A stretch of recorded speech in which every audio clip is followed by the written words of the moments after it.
Meus amados irmãos, hoje então celebramos o dia de finados. Há poucos dias celebramos a festa de Cristo Rei.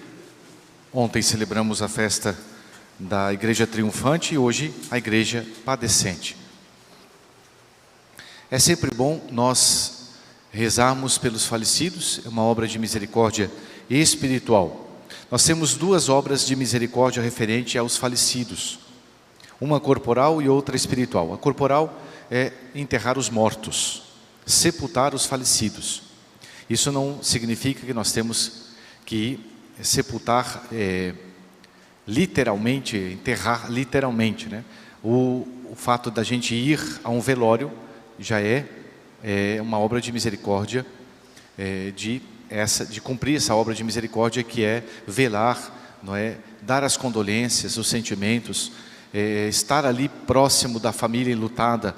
Isso é uma obra de misericórdia corporal. Se compadecer da desgraça, vamos dizer assim, né? Da morte de uma família, de uma pessoa que perdeu o seu ente querido. Isso é muito importante. E, aliás, é interessante que a gente não se esqueça do valor dessa obra. Muitas pessoas na sociedade moderna não gostam de fazer isso, não é? E não se lembram de ter essa compaixão para com a família que perdeu um ente querido. Morreu, que enterre lá e deixa para lá mesmo, que se vire, né? É uma sociedade sem coração, sem sentimentos, sem compaixão, sem condolências, né? E é preciso a gente também ter essa caridade. Isso é caridade. As pessoas que agem assim, com certeza vão sentir também o descaso dos outros na hora que perderem uma pessoa querida, né? Então é uma obra de misericórdia a gente sepultar os falecidos. Mas além disso, existe uma obra de misericórdia espiritual, que é a gente rezar pelos falecidos. E parece que é algo que não tenha muito sentido, né, à primeira vista, porque a pessoa já faleceu mesmo, já morreu. Mas não, a nossa oração ela é tão especial, aos olhos de Deus a oração ela é tão valiosa, que ela serve também para a eternidade. Não só para as pessoas que estão vivas, mas também para as pessoas que já se foram. E que quem sabe ainda estejam lá no purgatório se purificando. E a nossa oração é como que se fosse uma obra de caridade que as atinge, que vai até elas. É uma prece que pode fazer com que aquela alma ali se alivie do seu sofrimento, né? Ou mesmo logo possa, purificada, ir para o céu. Então, as obras de misericórdia referente aos falecidos, elas são de uma grande importância. Se a gente faz assim, com certeza Deus vai suscitar também, depois da nossa morte, pessoas que façam conosco isso, que rezem por nós, que a gente não caia no esquecimento das almas, não é? Muito bem, mas além disso, hoje não só a gente deve oferecer a Santa Missa, as orações, as boas obras, os sacrifícios nessa intenção, mas além disso, nós devemos também pensar na morte. Hoje é um dia de modo especial, não só o dia de hoje, principalmente hoje, mas o mês todo. O mês de novembro é um mês dedicado aos novíssimos, né? A contemplação, a consideração daquilo que vai acontecer por último. Os novíssimos quer dizer morte, juízo, inferno e paraíso. E é importante que a gente lembre da eternidade. O homem que pensa na eternidade é um homem que tem sempre diante de si a realidade da vida eterna, a realidade da sua sorte eterna. Está sempre preparado, como os santos. Os santos tinham esse olhar sobrenatural, esse olhar de ver, não só olhar as aparências, não só se preocupar com as coisas deste mundo, com a saúde, com a comida, com o dinheiro, com as realidades terrenas, mas mais do que isso, a gente tem um olhar fixo na eternidade, pensar no céu. A própria Sagrada Escritura tem uma frase, o Espírito Santo, que diz assim: pensa nos teus novíssimos e não pecarás. Pensa nos teus novíssimos, pensa na tua morte. É importante que a gente contemple a morte. Santo Agostinho diz que isso é muito importante, porque não basta que a gente procure viver bem, As pessoas se preocupam de viver bem, mas não se preocupam de viver bem para sempre. E é verdade. Então nós temos que pensar na eternidade. Os santos nos deram exemplo disso, né? Foram homens e mulheres que tinham diante de si a realidade da eternidade. Me vem à memória aqui a frase de São Luís Gonzaga. Tudo ele perguntava: que vale isto para a eternidade? Codoc ad eternitatem. Que vale isso para a eternidade? Ele ia fazer uma ação, ele ia fazer uma visita a alguém, ele ia conversar, falar alguma coisa, ele ia em algum acontecimento, algum evento, ele se perguntava: que vale isso para o céu? Isso é muito importante. Ou então, aquele fato do Duque de Gândia, não é? São Francisco de Borja, ele servia a rainha, uma rainha poderosa, belíssima, não é? Riquíssima, e de repente a vida ceifa a vida daquela rainha a quem ele servia. E o São Francisco de Borja, diante do esquife dela, diante do corpo já lívido, desfigurado daquela princesa tão poderosa que agora jazia sem vida, ele então vem aquele pensamento: de hoje em diante não servirei mais a uma rainha terrena, a um rei terreno. Então aquilo faz com que ele caia em si, e acontece a grande conversão de São Francisco de Borja, se tornando um padre depois jesuíta, não é? Ou então com São Bruno, aquela história comovente, terrível, terrível, aquela história que aconteceu na catedral, se não me engano, de Colônia, na Alemanha.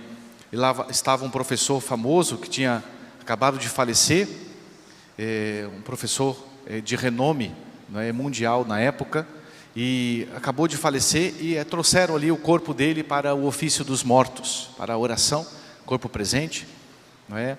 E ali estava o jovem Bruno, que era aluno desse professor, né?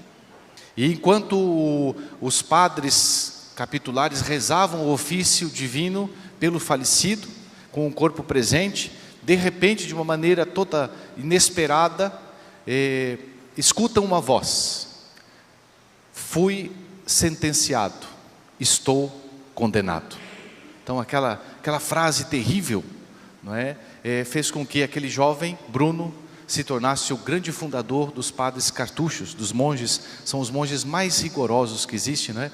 São os monges que têm uma vida totalmente contemplativa e dedicada à oração e ao silêncio. São Bruno.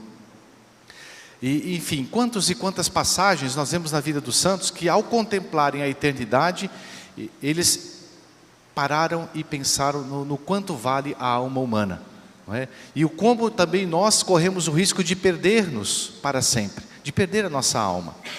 Não basta que a gente salve a nossa vida, né? O próprio Jesus, de certa feita, disse aos apóstolos: olha, de que vale o homem ganhar o mundo inteiro, se vier a perder a sua própria alma?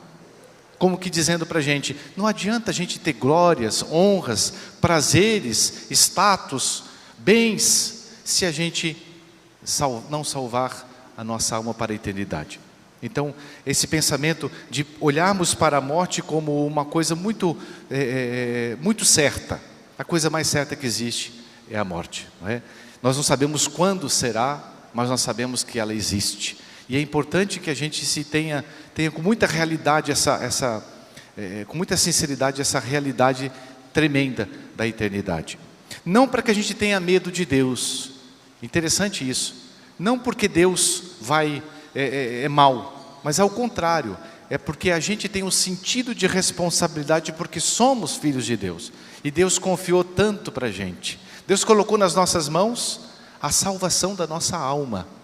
O poder decidir, sim, a nossa sorte eterna. Depende do que a gente faz com a graça de Deus. Se a gente despreza, se nós desprezarmos a graça de Deus, nós também colheremos o fruto desse desprezo, com a condenação eterna. Mas se a gente multiplica os talentos, se a gente ama nosso Senhor durante a nossa vida, se a gente morre todos os dias para a gente vai se preparando para a morte. O que é a morte, senão o desapego? O deixar as coisas criadas para abraçar definitivamente o que tem sentido, o que tem razão de ser, que é o céu. não é? Isso é uma realidade muito terrível que a gente tem que fazer. Então hoje eu quero convidá-los a parar um pouquinho, não só agora durante a missa, durante o silêncio da missa, não é?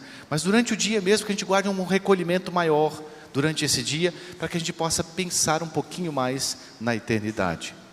E uma coisa que os santos sempre faziam, e é aconselhável, é a gente pensar na nossa própria morte. Ou seja, vamos imaginar que a gente terá um dia morrido e pessoas estarão no nosso velório.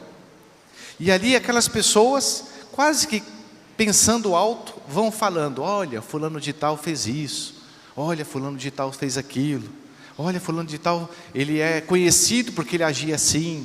Então, o que pensarão de nós? É aquilo que a gente chama de necrológio. A gente como que ver a nossa própria morte e pensar como as pessoas gostariam, como eu gostaria que as pessoas pensassem de mim no dia da minha morte. Será que pensariam bem? Será que falariam bem de mim? Será que diriam, aquela pessoa era uma pessoa que de fato mereceu viver e viveu bem? Viveu bem, não é? Então é importante que a gente se prepare bem, portanto, para a eternidade, com esse pensamento, não é? Lembrando que a morte não nos deve tirar a alegria, ao contrário. Para aqueles que foram amigos de Deus, para nós, para eu e para você, a morte será um encontro definitivo com Deus, o abraço definitivo com o Pai, não é? Durante a vida do cristão, a gente vai se encontrando com Deus várias vezes, na oração, nos sacramentos, na confissão, não é? Em momentos que Deus coloca na nossa vida certos apertos, certos momentos que nos encurralam, por assim dizer, não é? E a gente vai se encontrando com Deus. Então a morte será o encontro definitivo, mais um encontro definitivo com nosso Senhor. Peçamos então a Nosso Senhor nessa Santa Missa pelos falecidos, mas pensemos também na nossa morte e rezemos, pedindo a Deus uma santa e boa morte.